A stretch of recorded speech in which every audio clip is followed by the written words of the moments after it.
Priority number 1 ইন্ডাস্ট্রিয়ালিস্টদেরকে, বিনিয়োগকারীদেরকে পশ্চিমবঙ্গমুখী করা। টাটার ডিপারচারের পরে এবং 6,688 জন এই গত 15 বছরের রাজত্বে নানান কারণে, সেই কারণগুলো নিশ্চয়ই বিনিয়োগকারী বা ইন্ডাস্ট্রিয়ালিস্টদের পক্ষে, ব্যবসায়ীদের পক্ষে, শিল্পপতিদের পক্ষে নিশ্চয়ই সুখকর ছিল না। 6,688 জন যারা ত্যাগ করেছিলেন পশ্চিমবাংলা, তাদের ফিরিয়ে আনা, টাটাকে ফিরিয়ে আনা, যারা এখান থেকে মোটামুটি বোড়া বিস্তারা বেঁধে ফেলেছিলেন যে তারাও ছেড়ে যাবেন, তো সুতরাং তারা তো থেকে গেলেন, এবং তাদের আরও সুযোগ দেওয়া, এবং আমাদের দেশের বাইরে বিনিয়োগকারীদের, পশ্চিমবাংলার মতন তো একটা রাজ্য হয় না, তো সেই রাজ্যে যাতে সকলে আসে এবং এটাকে একেবারে ইন্ডাস্ট্রি ফ্রেন্ডলি রাজ্য করে গড়ে তুলতে হবে বিগত দিনের মতন। এবং এটাই আমাদের চ্যালেঞ্জ, এটাই আমাদের মুখ্যমন্ত্রীর কথা, এটাই আমাদের রাজ্য নেতৃত্ব, কেন্দ্র নেতৃত্ব এবং আমাদের সকলের এটাই ভাবনা, এটাই চিন্তা। সেই ভাবনা চিন্তারই প্রতিফলন ঘটবে। সিঙ্গুর আর নো সিঙ্গুর, টাটাদেরকে ফিরিয়ে আনতেই হবে। সিঙ্গুরও হতে পারে, সিঙ্গুর ছাড়াও তো হতে পারে। টাটাদের তো শুধুমাত্র যে মোটর কারখানার ব্যাপারটা নয়, সেটা যদি ওরা করে, করুক না আবার নতুন করে, যেরকমভাবে ওরা চেয়েছিল। আর তাছাড়াও তো টাটার তো সো মেনি ইন্ডাস্ট্রিজ আর দেয়ার, তো সেইগুলো হতে পারে, আসতে পারে। যেভাবে রাজ্য থেকে টাটা বিদায় হয়েছিল, তারপর রাজ্যের সম্পর্কে একটা ছবি তৈরি হয়ে গেছে, সেটাই তো, সেই টাটাদের ফিরিয়ে আনার কথা কেন, এবং যারা চলে গেছে তাদের ফিরিয়ে আনার কথা কেন, ইতিমধ্যেই একটা সেই মেসেজই 1 মাসের মধ্যেই গেছে যে আমরা ইন্ডাস্ট্রি ফ্রেন্ডলি গভর্নমেন্ট, এবং সেটাকে আমরা কিন্তু কথায় নয়, আমরা ব্যবহারে, আচারে, আচরণে, সমস্ত কিছুর মধ্যে দিয়ে আমরা সেটা প্রতিষ্ঠিত করব, যাতে এই মেসেজটা যায়। এবং টাটা ফিরলে পরে, টাটা তো একটা বড় হাউস, বড় ব্যাপার, টাটা ফিরলে পরে সেটা ভারতবর্ষের এবং ভারতবর্ষের বাইরে থেকেও, আর কোনো জায়গায় কেউ বিনিয়োগ করার আগে তো তারা সার্ভে করে, তো খবর নাই ইত্যাদি প্রভৃতি। তো সুতরাং তারা যখন দেখবে যারা ছেড়েছিলেন তারা ফিরছে, টাটা ফিরছেন, তখন তারা নিজেরাও উদ্যোগী হবেন এখানে বিনিয়োগ করতে। 15 বছরে শিল্পও হলো না, কৃষিও হলো না, তাহলে করলেনটা কি 15 বছরে? যে সিঙ্গুর নিয়ে উনি তো বসলেন, বসার পরে উনি কি করলেন? কিছু করলেন কি?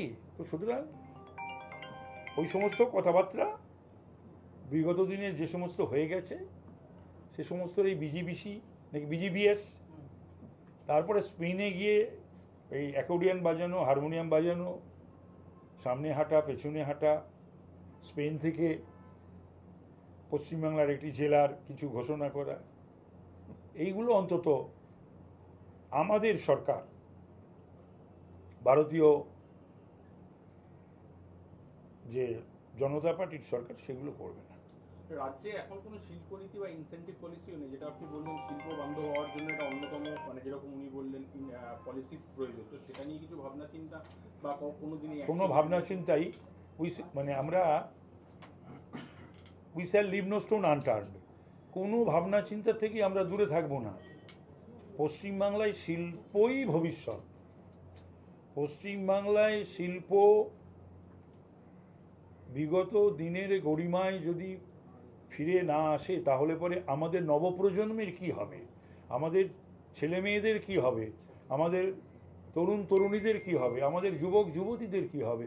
সুতরাং পশ্চিমবাংলায় শিল্প, নতুন শিল্প, পুরনো শিল্পের কে আরও ভালো করা, রিকনস্ট্রাকশনের ব্যাপারে সমস্ত কিছু দিকটাই দেখতে হবে। আমাদের সকলকে প্রচণ্ড পরিশ্রম করতে হবে, ছুটতে হবে, এবং সকলকে বুঝিয়ে কনভিন্স করিয়ে এখানে লগ্নি করাতে হবে।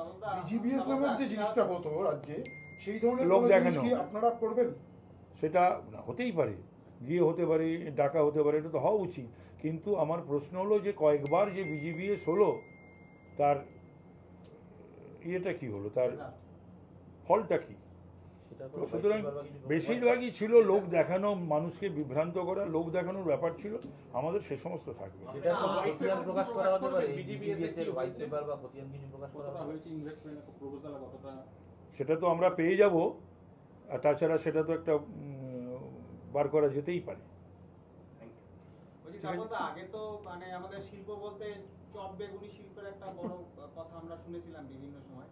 সামনে আপনার বাজেট 22 তারিখ, এই বাজেটে বাংলায় শিল্প সম্ভাবনা এবং প্রধানমন্ত্রী আসছেন, বাংলায় নতুন শিল্পের কিছু ঘোষণার সম্ভাবনা রয়েছে, সেরকম কিছু দেখছেন? হতে পারে, হতে পারে। দেখুন, তো আমুলই তো আসছে 13 তারিখ, তো আমুল গুজরাটের।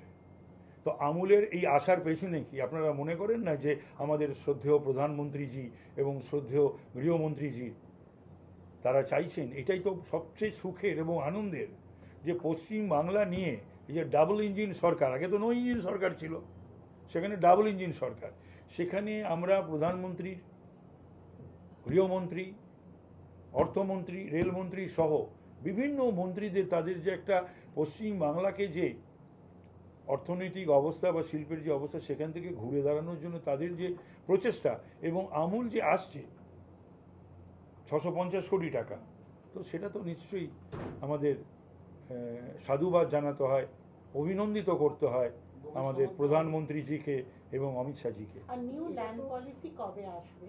দেখা যাক, বসি কথা বলি একই দিনে, আজকেই সমস্ত কিছু সবে অফিস অ্যাজুম করলাম, আর এখনই সমস্ত কিছু জানতে তৃণমূল চাইছি। বিদায় হতেই আমূল পরিবর্তন। হ্যাঁ, আমুল যে আসছে, এই যে আমুল আসছে, এটাতে তো অন্য শিল্পপতিদেরও তো একটা পজিটিভ বার্তা দেওয়া।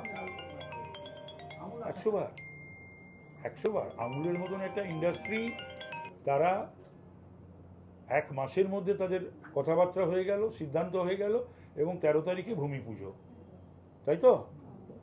ঠিক আছে।